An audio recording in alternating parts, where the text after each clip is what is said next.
Welcome back, and today we are gonna take a look at another incredibly bleak aircraft. It's the F-5TH TCU. It's the Japanese 13.0 that has derby missiles. Yeah, you heard me right. We now have derby missiles on an F5 because it turns out we didn't have enough of them yet. That's not all though. You also get two AIM-9Ms on the wingtip. You can swap them out for Python 3s or AIM-9Ls, although I'm not entirely sure why you would, considering they don't have IRCCM. And of course you lose a gun and gain HMD. Now the plane in itself is not completely terrible in the sense that you can actually somewhat stay alive, considering you have pretty decent maneuverability and the retention is also pretty good. However, the acceleration, if you do deplete your speed, and overall top speed and just staying power are all pretty abysmal, which is a pretty big deal. With Fox 3s and Fox 1s you need speed and abundance of missiles to actually keep the pressure on. And with this thing you have neither. The derbies already don't have a lot of range, and together with the fact that the F5s don't go that quick to begin with, means that you always have to get within your enemy no escape zone in order to shoot them down reliably, which is something that you don't want to do. Now luckily, defensively is actually pretty decent. It maintains its energy decently well, and because it's actually not that fast, it's a little bit easier to stay in the notch window in itself. So it's actually possible to very reliably just notch multiple people at the same time. It's not completely dead in the water, and with the HMD you can put a little bit of pressure on the people going for you. In reality, this is only really helpful at the start of the match, where you kind of just fly straight in, go high, bait missiles in, and just hope that the enemy just completely focuses on you so that your team can do its own thing.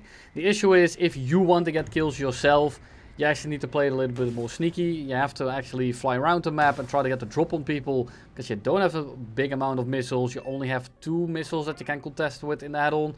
So in reality, the AIM-9Ms are half your killing power, and if you want to use both of your missile sets, what you need to do is fly high, dodge everyone, and then drop in from above and try to get a double, triple, or perhaps a quad kill, which I of course didn't get, because otherwise it would be in the intro. That's how I mostly played this plane. But what you can do is, just like right here, we are gonna kind of spearhead the team for as much as possible in this thing, considering you're not that fast. Notching is really easy. Now 27 ERs are still going to absolutely kick your shins in, but overall, you don't run into those all too often. Here at this BR, you start getting into the Fox 3 territory a little bit more often, which means that it's actually pretty easy to notch everything. JA-37 comes in, a little bit of an off-angle shot, but he's far enough away to the point where I can just curve that one in. He gets shot out of the air, second missile doesn't go for me, and now I'm above the entire enemy team, and they all know I am there. I'm still going to try to rain missiles down. We shoot an AIM-9M at the F-16, while we try to notch every missile in the lobby, which we do successfully. We then try to lock onto the other F-18 as well, but I shoot onto the pre-flared flares, and that goes absolutely nowhere, so we do miss or waste a missile of our own as well. Try to pull in for the F-14, not really able to do so, also some bad aim on my part, and that is essentially the match. In terms of 13.0, it's great defensively. An F-16 can do it better, but an F-16 at 13.0 or 12.7 doesn't have the ability to poke back a little bit. And while you only have 2 derbies, it's not the most, and it won't really change the course of a game. It makes it so that people actually have to treat you with care. With an F-16, they can just run at you. They know you only have IR or maybe an AIM-7M, but you don't have an HMD. It's only a Fox 1, and they just know that offensively you don't have much going for yourself. Whereas with this thing, and while it's severely lacking for a 13.0 with Fox 3 missiles, it might actually be one of the better ones to fly. And while again it doesn't really carry any games, you are able to defend yourself. You are not a helpless fish out of water, and you can kind of try to play your own game, especially in the smaller lobbies, or if it's a 1v2 at the very end. People will simply run from you, but at least you're able to somewhat play the game. You are incredibly handicapped, but when you compare it to something like a J-37D or the F-4F ICE, where you really only have missiles going for you, they're not that much quicker, They are not more maneuverable, and overall the planes are an absolutely abysmal experience, other than the fact that you can shoot some missiles off. With this thing, the only real lacking thing here is going to be your top speed and your lack of missiles, but that is something that you can somewhat play around. Now, of course, if you start running into tryhards, into full up tiers against J10s, Gripens and all the sort, you have to just wait for them to come to you, rope them into a fight and hope that you don't get third partied, because it really doesn't have any strengths at all. The closest thing you can try to do is try to one circle them, one turn them and try to seal the deal quickly, because even in a prolonged fight, those planes will absolutely rinse you as well. And while you are maneuverable and are somewhat able to hang with people, unlike with the F-4F-Ice, the Harrier, as well as the J37DI, they are still just you but better. They're more maneuverable, they hold speed better, they accelerate better, they have more of the same missile, they have better guns, and most likely they have more countermeasures than you as well. It has nothing going for it, but at least it's not as helpless as when, again, they close the gap on the other Fox 3 slingers that you have at this battle rating. Now here in the background, I'm just kind of navigating my mission around all the enemy players, and I managed to get a quick 3 kills in, and now the lobby is kind of thinned out, and it actually becomes a little bit more playable. Now, unfortunately, I only have a singular AIM-9M and full cannon ammo.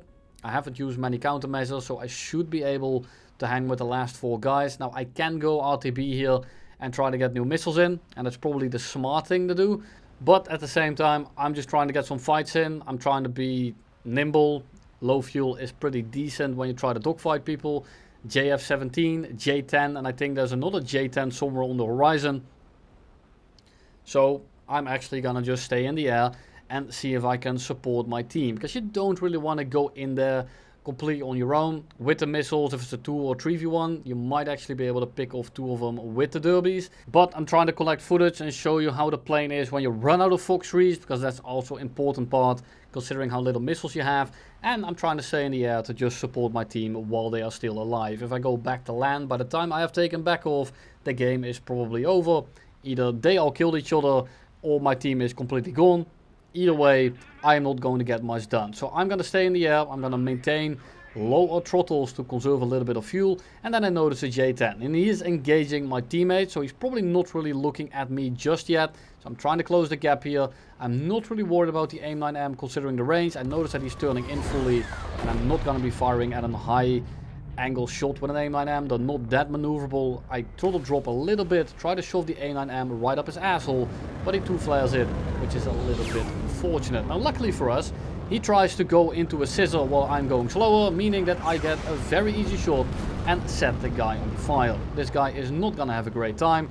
He's trying to flare my gun. Unfortunately, my aim is pretty decent today. He goes straight into a tree, and we start looking for our next, well, victim is not the right word, but I'm gonna be looking for a victim to put into my video. For now, I'm gonna stay on the deck. I prefer to use some terrain, visual cover, hard cover, just to make sure that they can't shoot through it. It can't hit me with multipath, and there's just no way that it will actually connect and destroy me. On maps like these, you need to be careful that you don't fly over a little bit of a dip in the terrain just as it's about to hit you, like right here, because that missile will start tracking you last second, and you are going to be dead. JA-37 coming in. I'm directly below him. We try to pitch into his loop, and if he runs away, I can't do anything about him. Luckily for us, he goes straight for a little bit and acts like a paid actor. He's gonna give me a very nice shallow turn so I can cut him off and get directly behind him. At any point I was expecting him to break off and run away, but he probably just thinks that I'm strapped with missiles and he's forced to maintain the engagement. I do not, but he doesn't know that. ET flies between us, probably from my teammate, probably could have team killed me. Luckily the J37 is spamming flares, and then they just straight up kill each other. Absolutely incredible. And now we have to look for the last enemy, and the RWR is honestly pretty decent for telling ranges. It won't tell you what plane it is. Now I know that it's a J10 because I'm watching my footage back, but you don't know normally, and that's kind of a big deal sometimes. Luckily this time around it was only one enemy left, and I have to fight them all the same way anyway. Stay low to the deck, Be sure to be able to pressure the enemy while he's pressing into you. We pull up directly underneath him. We almost instantly get on a 6, and then luckily for us, he panics pretty hard, and our radar gun sight actually works for once. And that's all I have for you today. Thank you all for watching, and I'll see you in the next one.